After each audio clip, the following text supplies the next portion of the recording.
नमस्कार दोस्तों, आज एक नया टॉपिक शुरू कर रहे हैं, भक्ति एवं सूफी आंदोलन। बाकी की जो टॉपिक है कंटिन्यूअसली चल रहे हैं वो आगे बढ़ते रहेंगे, आप उसकी चिंता ना करें।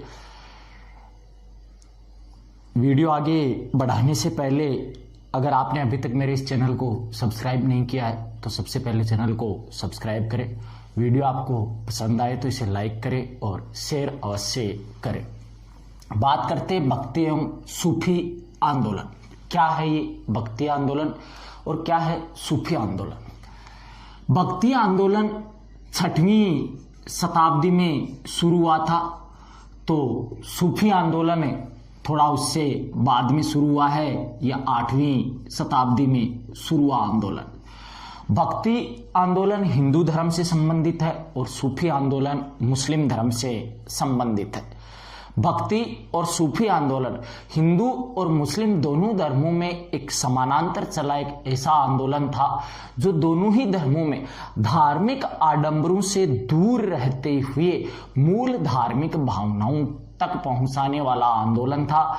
इन संतों ने, चाहे वो भक्ति संत हुए हो चाहे सूफी संत हुए हो, इन्होंने धार्मिक आडंबरों, कर्मकांड का विरोध किया, वास्तविक व्याख्याएं की धर्म की, धार्मिक सिद्धांतों की, और समाज को एक नई स्थिति में लाने की ओर उजागर किया।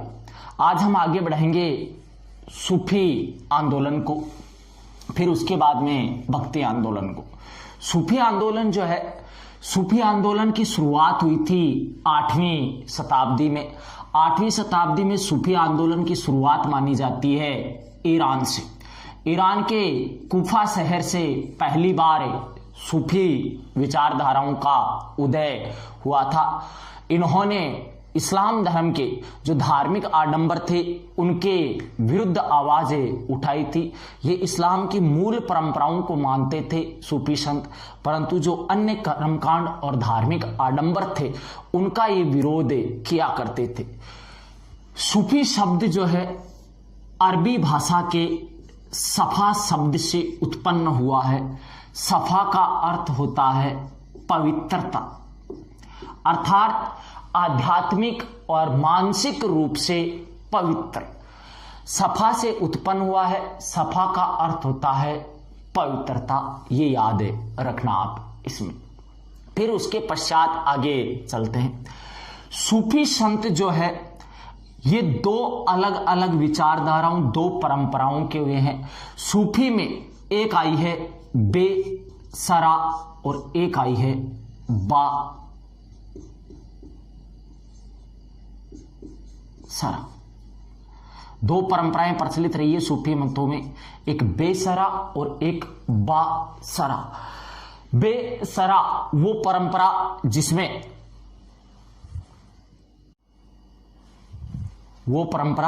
जिसमें इस्लामी विचारधारा को नहीं माना जाता है।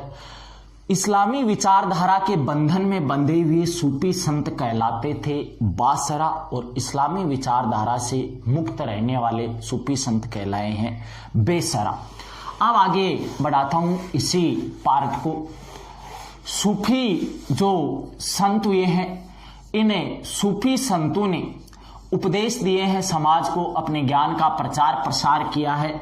इन सूफी संतों के बारे में ध्यान से सुनना। इन सूफी संतों के अनुयायी होते थे, जिसके कारण इस सूफी सिलसिले में जो गुरु था उस गुरु को कहा जाने लगा पीर।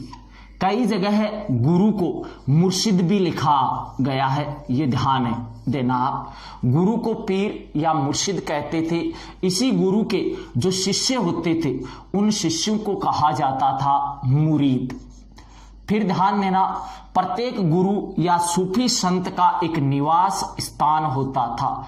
इस निवास स्थान को कहा जाता था खानकाह। ठीक है दोस्तों, सूफी संतों का निवास स्थान होता था खानकाह। प्रत्येक सूफी संत का एक निश्चित निवास स्थान हुआ करता था कि वो वहीं पर रहते हैं। उस निवास स्थान को इनके को खानकाह कहा जाता था। यहीं पर गुरु और इनके शिष्य हुआ करते थे। इसी खानकाह से जुड़ा हुआ एक कक्ष हुआ करता था। इस कक्ष को कहा जाता था जमेत खाना। जमेत खाना वह स्थान जहां गुरु अपने शिष्यों को शिक्षा दिया करता था। प्रत्येक पीर अपने मुरीद को जिस जगह पर शिक्षा देता था वह जमेत खाना कहलाता था।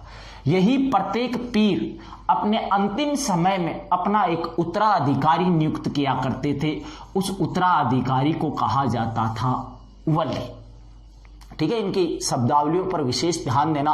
गुरु को पीर या मुर्शिद कहा जाता था, शिष्य को मुरीद कहा जाता था, निवास स्थान खानकाह कहलाता था, जिस स्थान पर शिक्षा दिया करते थे वो स्थान कहलाता था जमेत खाना।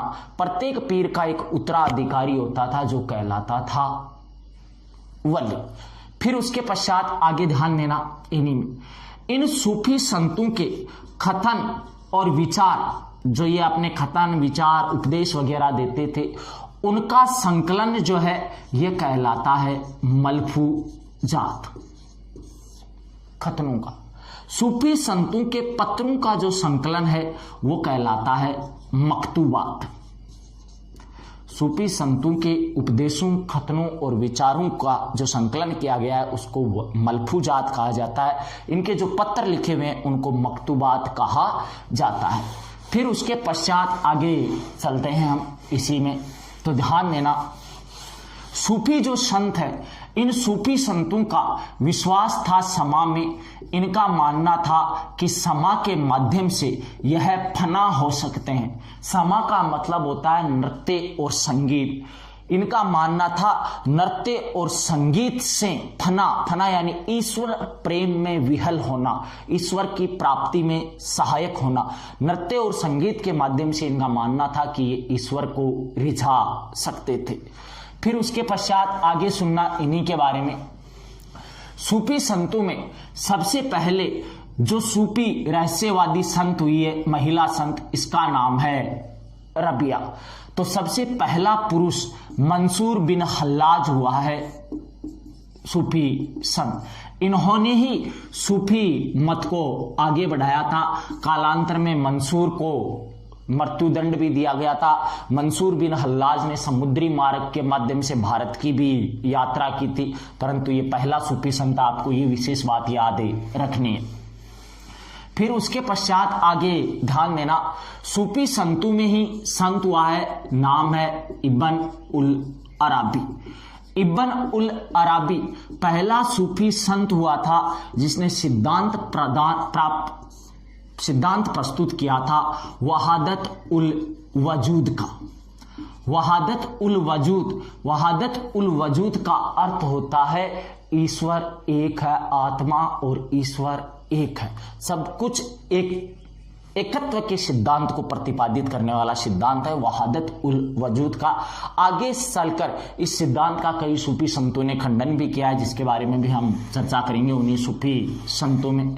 फिर उसके पश्चात ध्यान देना, सूफी आंदोलन शुरू तो हुआ था 8वीं शताब्दी में, परंतु इसी सूफी आंदोलन के लगभग 4 शताब्दियों में आगे बढ़ते बढ़ते इन सूफी संतों की अलग अलग शाखाएं बन गई और सूफी जो संप्रदाय है 12 सिलसिलों में विभक्त हो चुका था। सूफी संप्रदाय 12 सिलसिलों में विभक्त हुआ था। अबुल फजल की आईने अकबरी के अनुसार सूफियों के 14 सिलसिले थे। ये प्रश्न परीक्षा में भी आया हुआ है कि अबुल फजल ने सूफी संप्रदाय के कितने सिलसिले बताए हैं, तो 14 सिलसिलों में विभक्त माना गया है आईने अकबरी में। 8वीं शताब्दी में शुरू हुआ सूफी आंदोलन भारत में पहुंचा था 12वीं शताब्दी में। इन 14 या 12 सिलसिले जो भी हैं, इनमें से 6 सूफी सिलसिले भारत में आए थे और इन्होंने भारत में अपना आंदोलन चलाया था। सूफी संत जो थे ये मूलतः शासन के नियंत्रण से बाहर थे। किसी भी प्रकार की पद प्रतिष्ठा लालसा इनसे दूर रहने वाले निम्न और मध्यम वर्ग के समाज के साथ जुड़कर चलने वाले संत हुआ करते थे।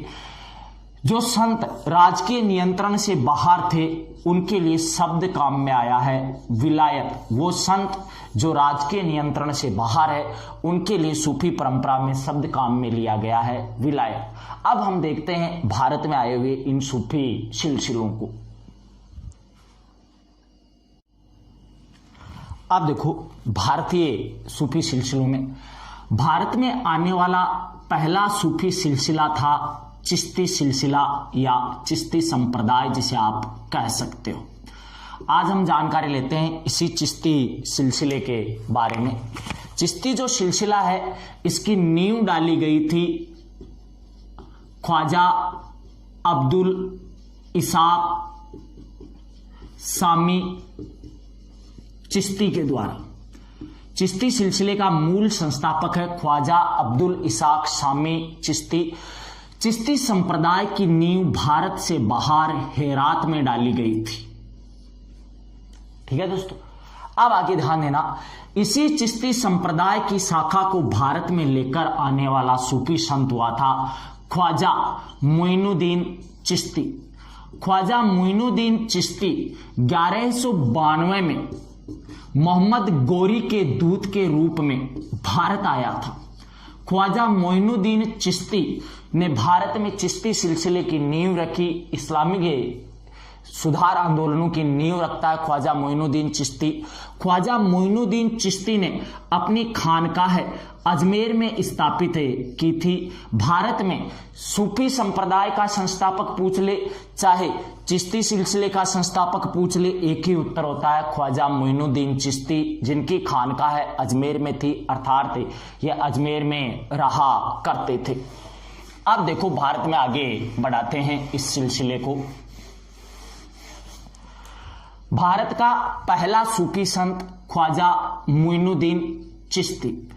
ख्वाजा मोइनुद्दीन चिश्ती, इनकी खानकाह है अजमेर में। ख्वाजा मोइनुद्दीन चिश्ती के दो शिष्य थे। एक का नाम था हमीमुद्दीन नागौरी, तो इनके दूसरे शिष्य का नाम था कुतुबुद्दीन बुख्तियार काकी।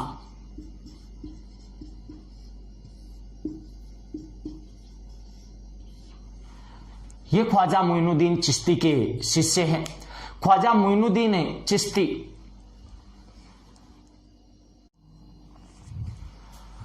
को एक अन्य लोकप्रिय नाम से जाना जाता है। ख्वाजा मोइनुद्दीन चिश्ती को इनका दूसरा अन्य लोकप्रिय नाम हुआ है सुल्तान उल हिंद। ये याद रखना, ख्वाजा मोइनुद्दीन चिश्ती का दूसरा लोकप्रिय नाम है सुल्तान उल हिंद। ये इनके दो शिष्य हैं।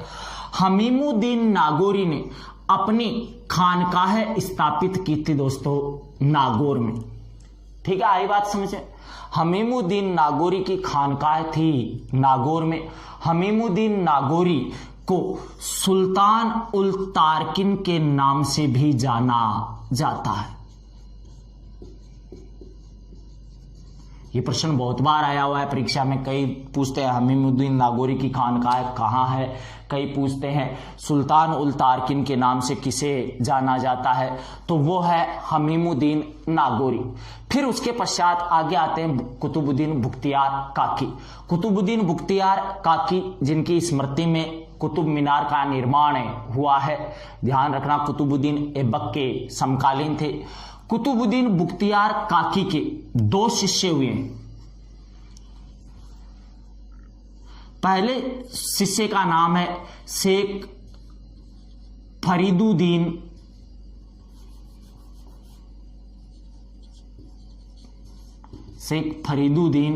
गंज ए सक्कर। तो इन्हीं के दूसरे शिष्य का नाम है निजामुद्दीन ओलिया। ध्यान रखना, ये दो शिष्य इनके। शेख फरीदुद्दीन गंज ए सक्कर सिख परंपरा में बाबा फरीद के नाम से प्रसिद्ध हुए। सिख संप्रदाय में, सिख धर्म में इन्हें बाबा फरीद के नाम से पूजा जाता है। प्रश्न आता है कि किस सूफी संत के उपदेश सिखों के गुरु ग्रंथ साहिब में संकलित है, तो वह है बाबा फरीदुद्दीन गंज ए सक्कर। फिर आगे ध्यान देना, इन्हीं फरीदुद्दीन गंज ए सक्कर का शिष्य था सैयद महमूद गेसुदराज। सैयद महमूद गेसुदराज ने कर्नाटक के गुलबर्गा में अपनी खानकाह स्थापित की थी। गेसुदराज को कर्नाटक में बंदा नवाज के नाम से जाना जाता है। बंदा नवाज की दरगाह कहां पर है तो ध्यान रखना, गुलबर्गा कर्नाटक में है। फरीदुद्दीन गंज शक्कर का शिष्य था गेसुदराज। अब बात करते हैं हम निजामुद्दीन औलिया की। निजामुद्दीन औलिया भारत में जितने भी सूफी संत, चिश्ती संत हुए हैं, उनमें सबसे लोकप्रिय संतों में से एक संत थे निजामुद्दीन औलिया। इन्होंने दिल्ली पर 7 सुल्तानों का शासन देखा था। इनके समय में, इनके जीवन काल में दिल्ली पर 7 अलग अलग सुल्तान आए थे। कहते हैं निजामुद्दीन औलिया किसी भी सुल्तान के दरबार में नहीं गया था। खुसरो शाह ने इनको 5 लाख टका भेंट किए थे, जो इन्होंने स्वीकार किए थे। तो दूसरी तरफ अलाउद्दीन खिलजी ने जिद की थी निजामुद्दीन औलिया से मिलने की। तो निजामुद्दीन औलिया ने कहा था कि मैं नहीं मिलूंगा उस आदमी से। मेरे घर के 2 दरवाजे हैं, वो एक दरवाजे से मेरे घर में प्रवेश करेगा तो मैं दूसरे से निकलकर बाहर भाग जाऊंगा। फिर आगे ध्यान देना, निजामुद्दीन औलिया वो सूफी संत था जो जात पात का भेदभाव छोड़कर निम्न वर्ग की जनता के बीच में रहा करता था। दिल्ली की जनता एक बार अपने सुल्तान के आदेश टाल सकती थी, पर निजामुद्दीन औलिया की बातों को नहीं टालती थी। इसी कारण निजामुद्दीन औलिया महबूब ए इलाही के नाम से प्रसिद्ध हुआ है। महबूब ए इलाही के नाम से जिस सूफी संत को जाना जाता है वह है निजामुद्दीन औलिया। महबूब ए इलाही की दरगाह कहाँ है तो ध्यान रखना, महबूब ए इलाही की दरगाह है दिल्ली में।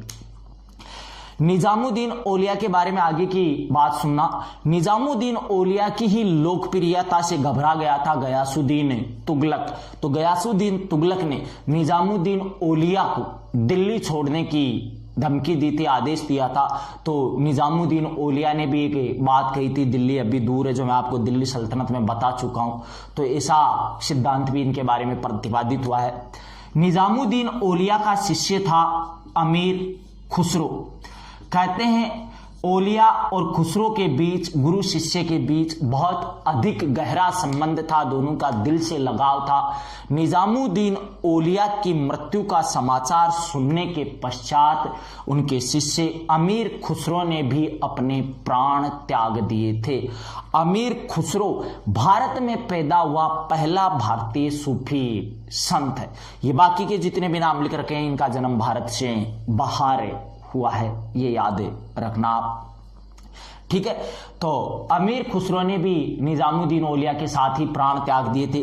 निजामुद्दीन औलिया की अंतिम समय में इच्छा थी कि मेरी कब्र के ऊपर कोई स्मारक, कोई मजार, कोई दरगाह, ऐसा कुछ भी नहीं बनवाया जाए। मुझे खुले आसमान के नीचे विश्राम करने दिया जाए। दिल्ली में इनको जिस स्थान पर दफनाया गया था, उस स्थान पर इनकी इच्छा के विरुद्ध मोहम्मद बिन तुगलक ने इनकी दरगाह का निर्माण करवाया था, महबूब इलाही की दरगाह जिसे कहा जाता है। इसी के पास में दफनाया गया है अमीर खुसरो को। यह है भारत में प्रारंभिक सूफी संत। अब आगे बढ़ते हैं इन्हीं सूफी संतों में।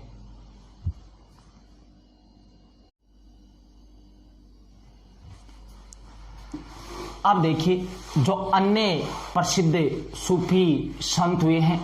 निजामुद्दीन औलिया के बारे में एक चीज और ध्यान से सुन लेना आप। निजामुद्दीन औलिया ने योग प्राणायाम की विधियों का प्रतिपादन किया था, जिसके कारण इन्हें योगी सिद्ध के नाम से भी जाना जाता है, ठीक है।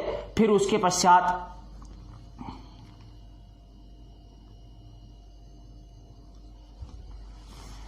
ध्यान देना, सूफी संत का नाम आता है शेख बुरहानुद्दीन गरीब। शेख बुरहानुद्दीन गरीब वो सूफी संत था जिसने दक्षिण भारत में सूफी सिलसिलों की नींव रखी थी। दक्षिण भारत में सूफी सिलसिलों की नींव रखने वाला जो सूफी संत था वो शेख बुरहानुद्दीन गरीब था, जिसने पहली बार दक्षिण भारत में सूफी आंदोलन को पहुंचाया था। इसी बुरहानुद्दीन गरीब से प्रभावित हुआ था बंगाल का शासक हुसैन शाह।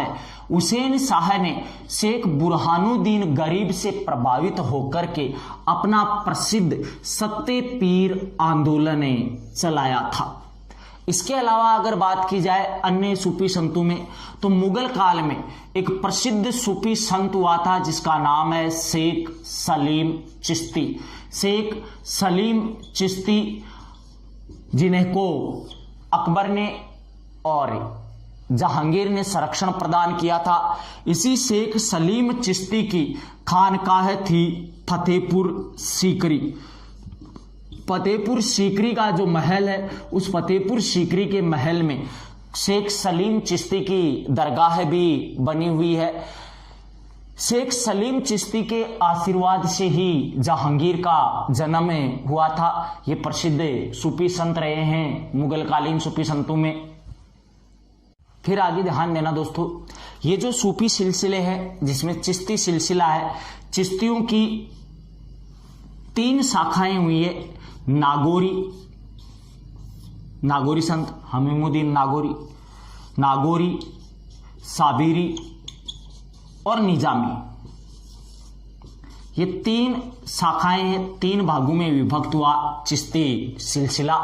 चिश्ती सिलसिला भाग है सूफी सिलसिलों का। सूफी 12 पार्ट है, 12 में से 12 या 14 उनमें से एक है चिश्ती। चिश्तियों की 3 शाखाएं, नागौरी, साबिरी और निजामी शाखाएं। ये प्रसिद्ध सूफी संत हुए थे। कुछ रचनाएं भी है इन्हीं सूफी संतों की, कुछ अन्य महत्वपूर्ण बिंदु भी हैं जिनको मैं आपके लिए नोट्स के रूप में मेरी कम्युनिटी पर आपको मिल जाएंगे। वो मैं आपको वहां पर डाल दूंगा, वहां जाकर भी चेक कर लेना। तो ये वीडियो आपको कैसा लगा इसके बारे में अपने कमेंट्स दीजिए, ताकि आगे के जो सिलसिले आए हैं भारत में उनको हम आगे बढ़ाएं, फिर भक्ति आंदोलन के बारे में शुरू करें। इसके अलावा जो बाकी के टॉपिक है वो चल रहे हैं। अगर वीडियो आपको पसंद आए तो इसे शेयर जरूर करना। चैनल को सब्सक्राइब नहीं किया है तो चैनल को सब्सक्राइब भी करना। ठीक है, धन्यवाद दोस्तों।